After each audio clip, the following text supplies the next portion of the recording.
It's a classic. Da da da da.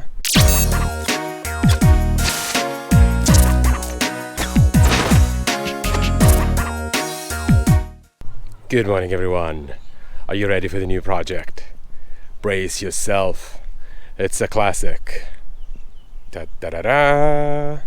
Honda Prelude, 3rd gen, 1989. Manual, all wheels drive. And this is where the story ends. As you can clearly tell, the paint is ugly. Let's just do a quick walk around.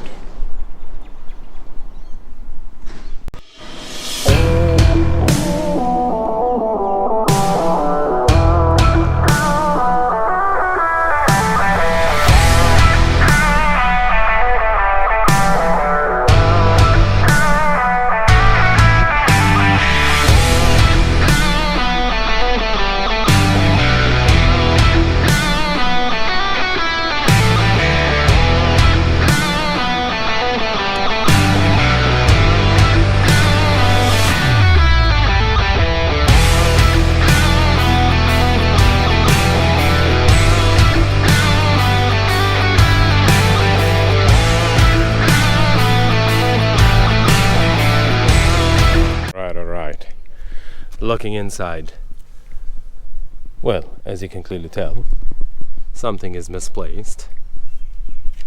In general, the car has some problems. Now, let's start with the pros first.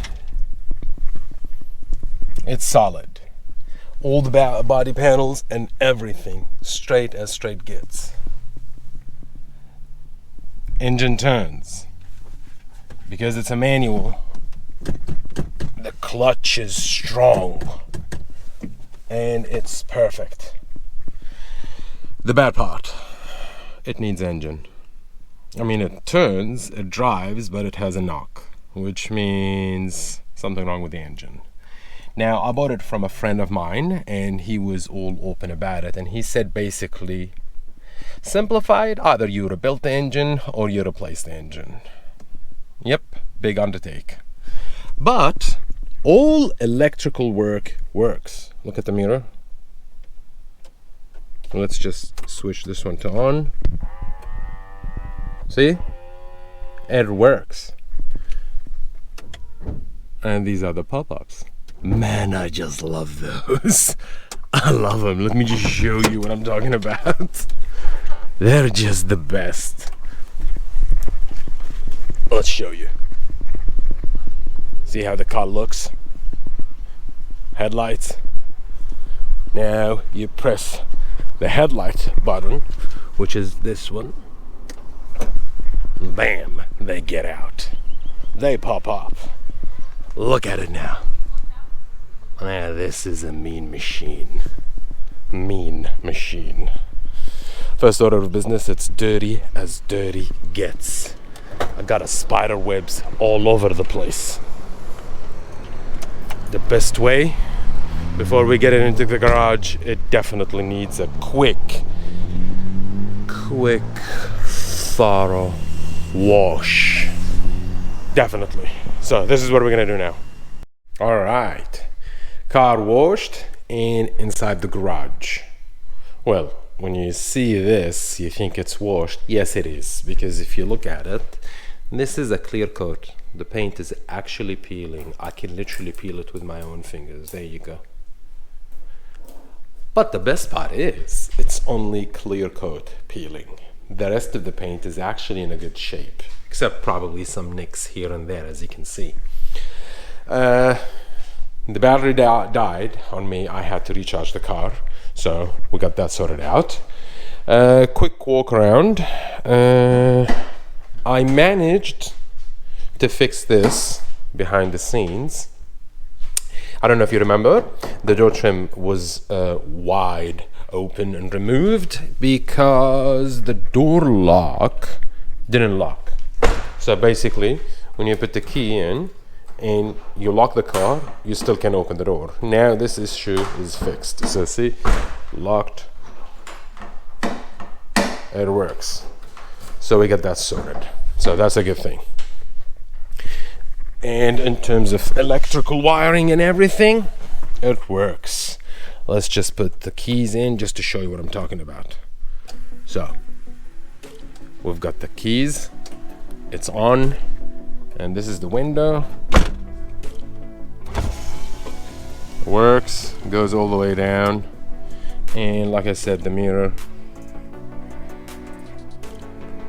works, and the other side, yep, and it works.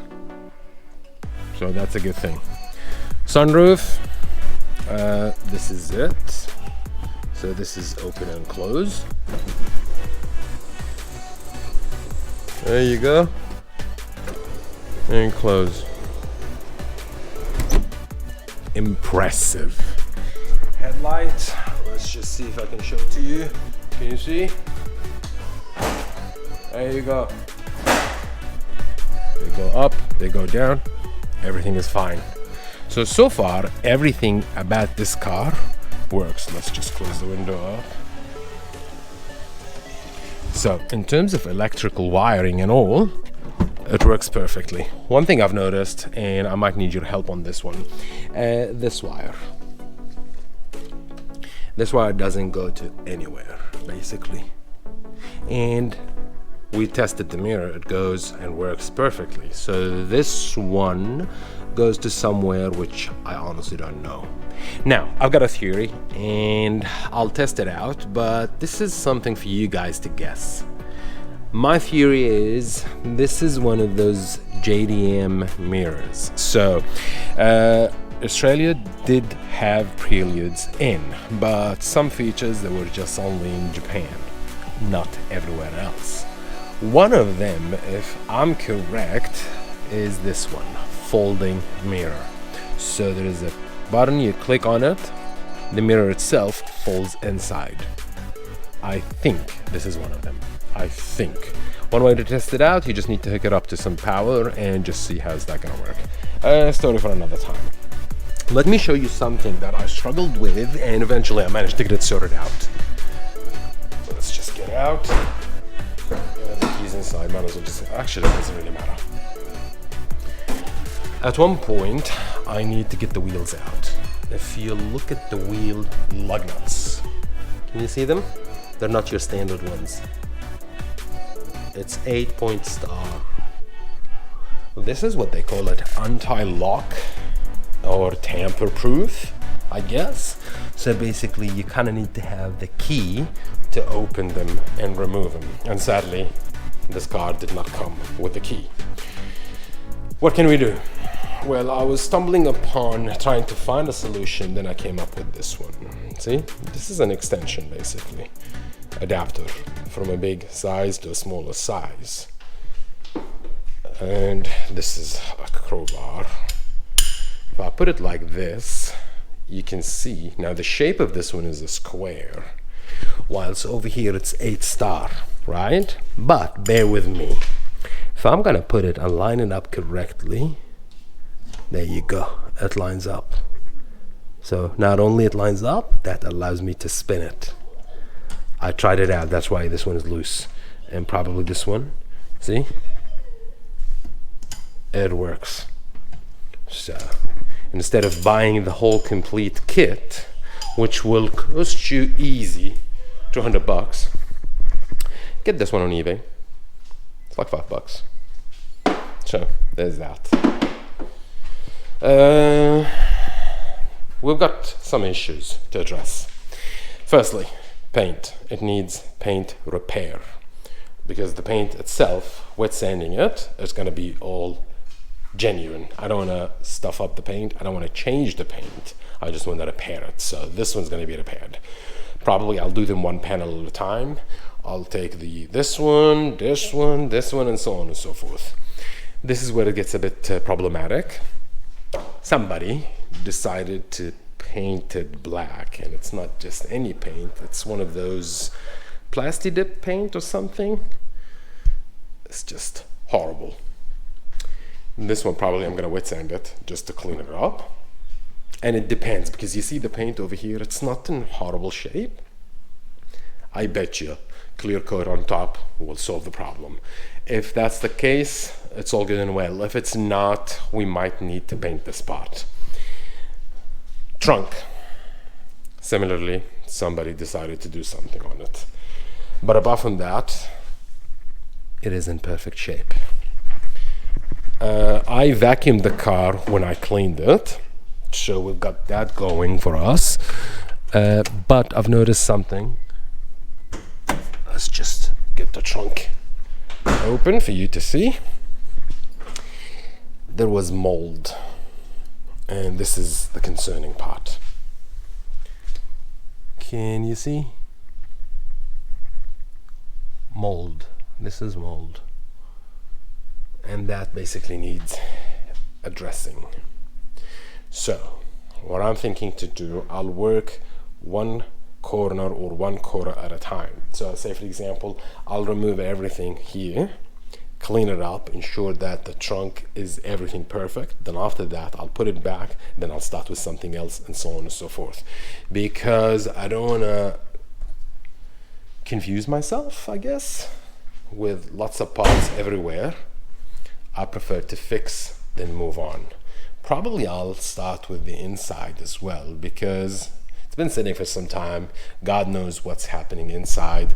Might some insects and all. This is Australia at the end of the day, so spiders pretty much your friend everywhere. So I was thinking to clean it up inside, carpet and all. At that point, I know from the inside it's perfect and it's clean. Moving on to the trunk, we do the trunk and so on and so forth. Let's have a quick look at the engine bay, just so that for you can see it. The key is somewhere here. There you go. There you go. This is the engine. Now, mind you, I'm a rookie, so I'm not familiar even with what type of engine is that and what so on and so forth. All what I know, it's an engine.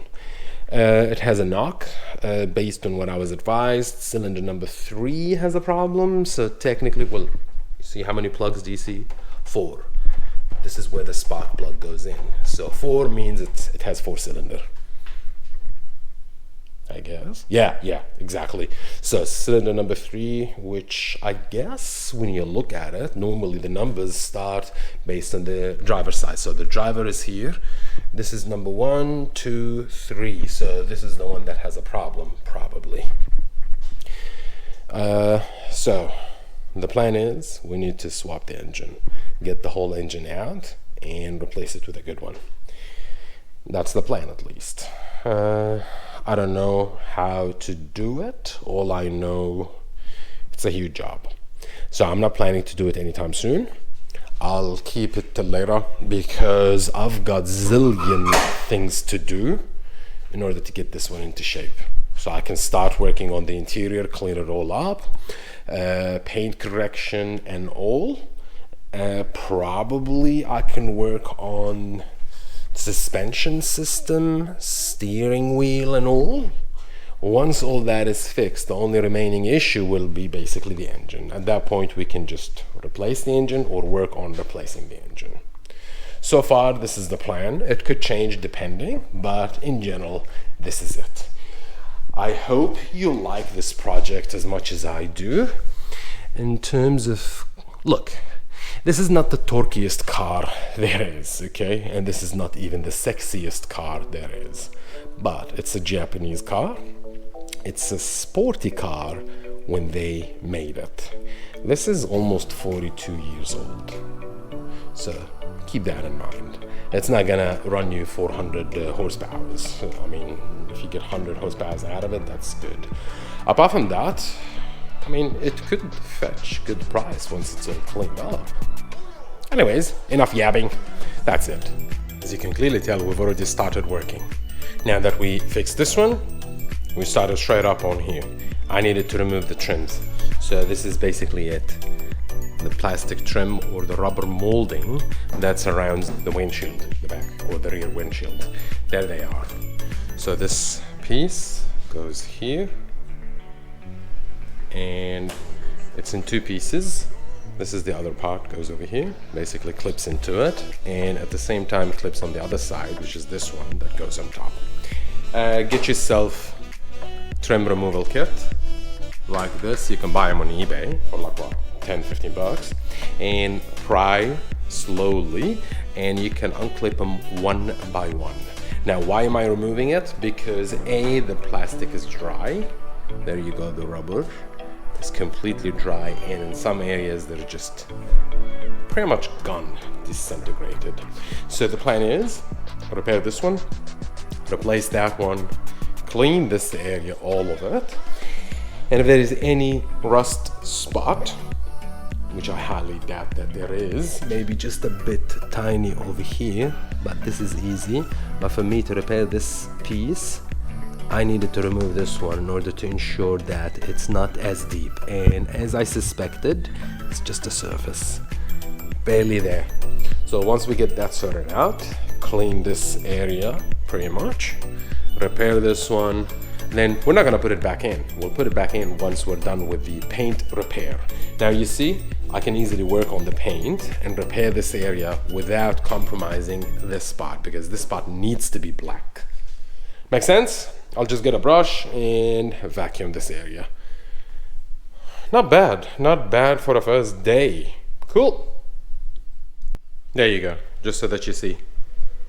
Vacuumed, and use just these brushes. So basically you just agitate it, and as you do that, you can easily just vacuum it, which is good. Now this is just a quick run. That way at least we got all the dirt out. Why we're doing this? Well, not just for paint purposes. Keep in mind, this is a 40 years old car, roughly, which means rust spots is a quite essential thing that you kind of need to look for. Normally, these are the rails, so when it rains, these are the places that if there is any rain or water drops, it might get stuck here. So if the water comes here and stays here without somehow leaving through the channels that it should, then it'll happen, that'll create rust. And with gravity and everything, it is expected that this is the area where you see rust. And if you can clearly see, it's clean as clean gets. So in a sense, I do believe we've got lucky with this one. Well, to be honest, not a matter of luck. The guy that I bought the car from basically did the whole homework and inspected pretty much everything. So he ensured that everything is clean. This is just dust, which means I can easily clean it up. In fact, let me show you what I'm talking about. Let's just grab Pino Clean. Not sponsored, but they do the job just fine. Okay, so just to prove a point for you. See if I'm just gonna clean it up. And this is just a quick clean right in front of your own eyes. So you and I get to see it firsthand. And see? Now wait until the soap and the bubbles just go. But look at it. Look what I'm talking about. Look how clean from the inside. No rust whatsoever. It's just perfectly clean. And this is where you get to check if the seal for the window is proper, if you need to fix things up, because this will prevent any water to get inside. Look, what do you think? And this is the original color, mind you. And I personally always like to remove these plastic trims, because when you paint the car, then they're not in the way, there's not gonna be any overspray. That way, when you put it back in, it's gonna look OEM. These plastics, mind you, for those who's wondering, these are the actual clips that those plastics or moldings basically clip on. So, like I said, when you use this one, you can easily fish it out without breaking it. See? They're all intact. Perfect nick. Keep in mind, you're gonna break one or two at the end of the day because it's too old and the plastic is just not in its best shape. But so far, I guess this is good for the day.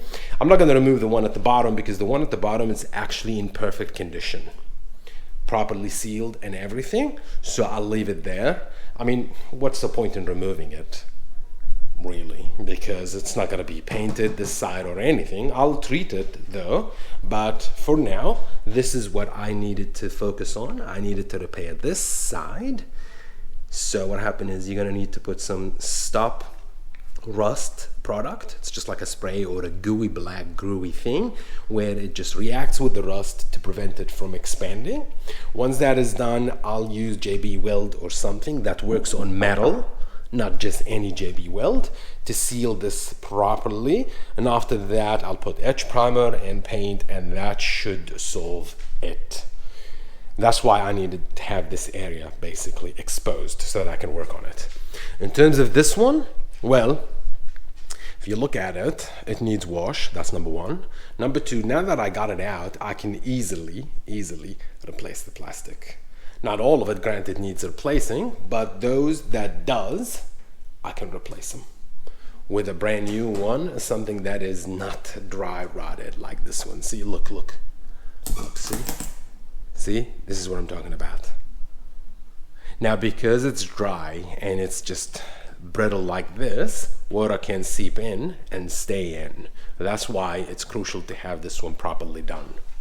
Keep in mind, this car needs to look perfect in order to get registered and in order to get our money out of it, basically. Cool. So guys, I hope you like this intro for the new project. If you like what you see, you know what to do. Please consider subscribing, like, share, and do what you have to do. Hopefully this project will take it slowly because we need it to be perfect. And whatever the mistakes that we've learned in the past when we've done the Subaru, hopefully we can avoid those mistakes here, because this project, it's close to my heart. I actually do like it. It's one of the cars that I've always dreamt of driving at one point when I was a kid. Hopefully you share the same enthusiasm, and you take care of yourself until I see you next time, okay? Yalla.